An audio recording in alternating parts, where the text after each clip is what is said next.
our kids are currently apprehending and how they're doing on these type of subjects. So, Thank you. You've touched on property taxes. There's a concern about contrasting ideas with the opponent's voting record and explain House Bill 486 if you could. okay. So, I'm sorry, repeat the question again? 46, House Bill 46, and property taxes. Okay. Yeah, so I mean, here's where we're at. There's three things that my opponent did. So I'll go actually House Bill 46, 208 as well, which I just strongly disagree. House Bill 208 was a measure the government proposed which would cap spending at the rate of population growth inflation. This is what the government proposed because if you look at local debt in Texas, we're actually $218 billion tied up in local debt. That to me is a common sense approach. It got killed. My party voted with every single Democrat and gets a majority of Republicans to kill that bill. I disagree. I would support that measure. In fact, if you look now what Governor Abbott proposed, that's actually this part of his tax plan is to cap government spending. House Bill 486, which I believe Ross reminded me real quick, it's the what's 486? What's the address to? Is it the schools? That's right. So the schools basically now are given the ability to raise their tax rates without a board approval. I disagree. Right now, if you look, school districts, if they want to raise their rate beyond the rollback rate, they have to go to the voters. I think that to me is a common sense approach. And so bottom line, what my point voted for was to do away with that. And luckily, it got killed again in the Texas Senate. And so bottom line, when people are hurting, when you're paying property tax bills, and people are saying, hey, I'm paying two mortgages, one of the government, one of the bank. And now you're getting hit with a tax because schools want to raise their tax rates beyond without your consent. I think to me, that's not the definition of local control. And I just strongly disagree with that. Rumors that you're going around called Gio and told him it was a good thing that Gio voted for Strauss. Is that true? Here, so in 2014, I told Giovanni Capriglio, listen, I met with him. I was running for city council. He said, Joe Strauss is not going to be a barrier to conservative policies. And like many of you guys in this room, I trusted him. But then you look at 2015, his record, 2015, and the record 2017. Joe Strauss, in my opinion, killed a lot of conservative legislation that got passed in the Senate. And the problem with Joe Strauss is this. Joe Strauss appoints a lot of Democrats to sit on committee chairs. And these committees, they end up killing a lot of these bills. And that is the problem with Joe Strauss. And why I said from 2015 on, I said, listen, he's a problem. And I'm glad that he's not running, but yeah, the reality is I told Giovanni in 2014, I supported Giovanni. I had a lot of concerns about Joe Strauss. But I trusted him. I wasn't too aware about state policies. And I said, okay, if this guy says he's not a barrier, I'll support Joe Strauss. But the reality is he's failed us. In the last two sessions, that's been very clear, very obvious, and why I signed the pledge saying, no, I would not support Joe Strauss. And this was before Giovanni signed that pledge.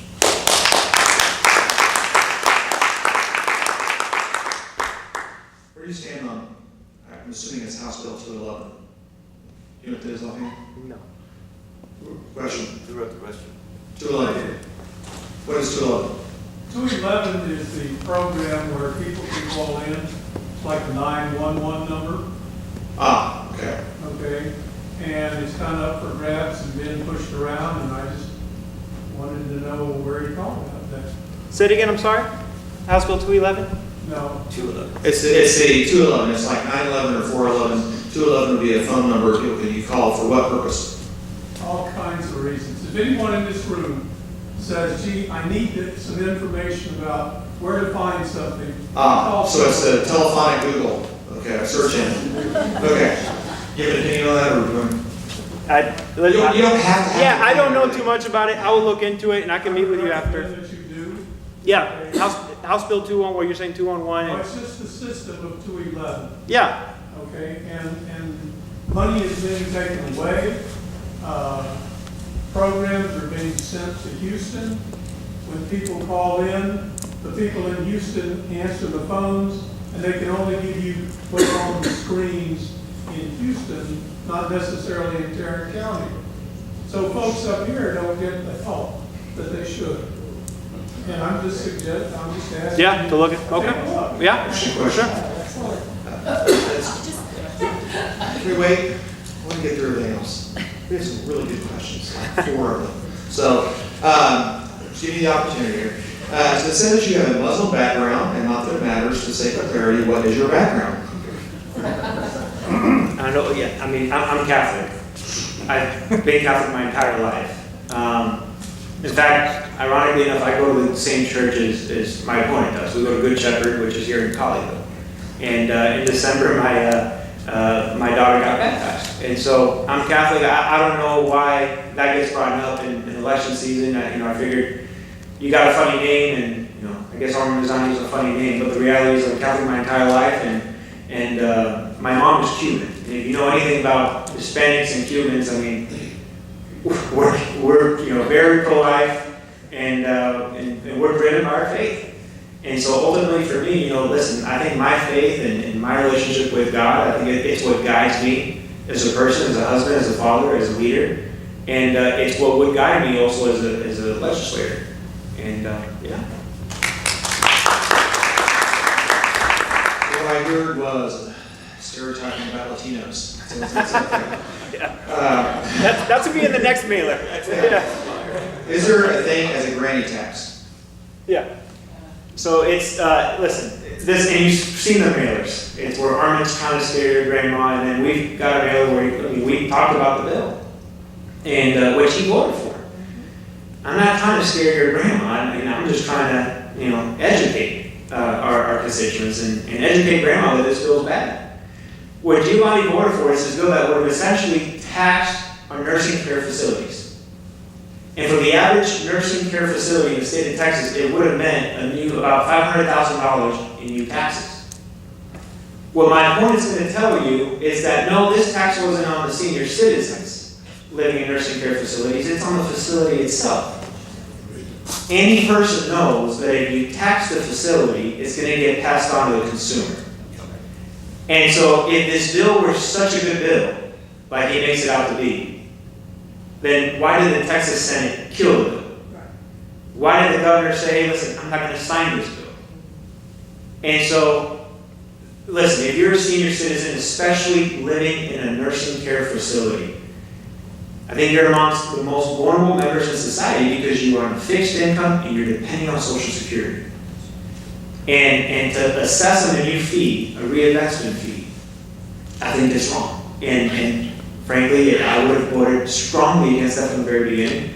And that's the fact. His record is his record, and that's what we're discussing. Personal favorite question of mine. Give me an example of foundational literature or organizations or things when you were younger as you're forming your political ideological viewpoint that was most impressive on you that today you think, yeah, that had a big impact on me. Yeah, good question. Man, I go back to I could give the nice political answer and say, I read a book about Ronald Reagan. Now, I'll tell you what, so when I was in 8th grade, actually it was an influential book for me. You're given assignments. And I ended up picking the largest book I could find for whatever, I don't know why, but it's called Roots.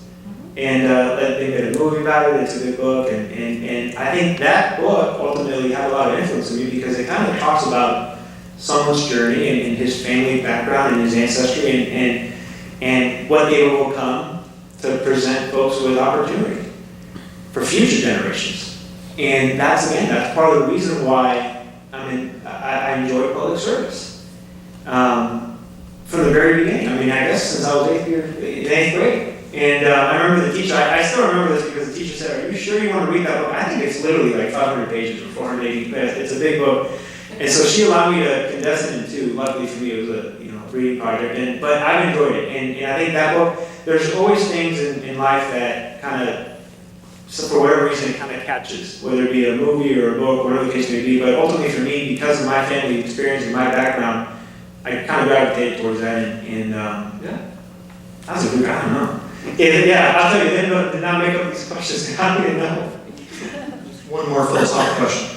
Describe the economist, dead or living, who's a real economist that most closely you identify with. I don't think I can answer that one, I'll be honest. Listen, there is an economist though, and I'm forgetting his name, but he was a Reagan economist, and I'm forgetting his name. But he's actually the guy that spoke about this, and I'm not saying this is the economist that I'm just forgetting, but he's the one that talked about this consumption use method. And he's a Reagan economist, and he taught, and so here's what he said. It's basically, if we want to do away with the property tax, and we kind of touched on it briefly, but if we want to do away with the property tax, we can move to this consumption-based model. And that's what I'm saying, is hey, we need to have that conversation. According to this economist, in 5 years, that would mean a $28 billion boost to the Texas economy. And within 5 years, it would create about 200,000 new jobs.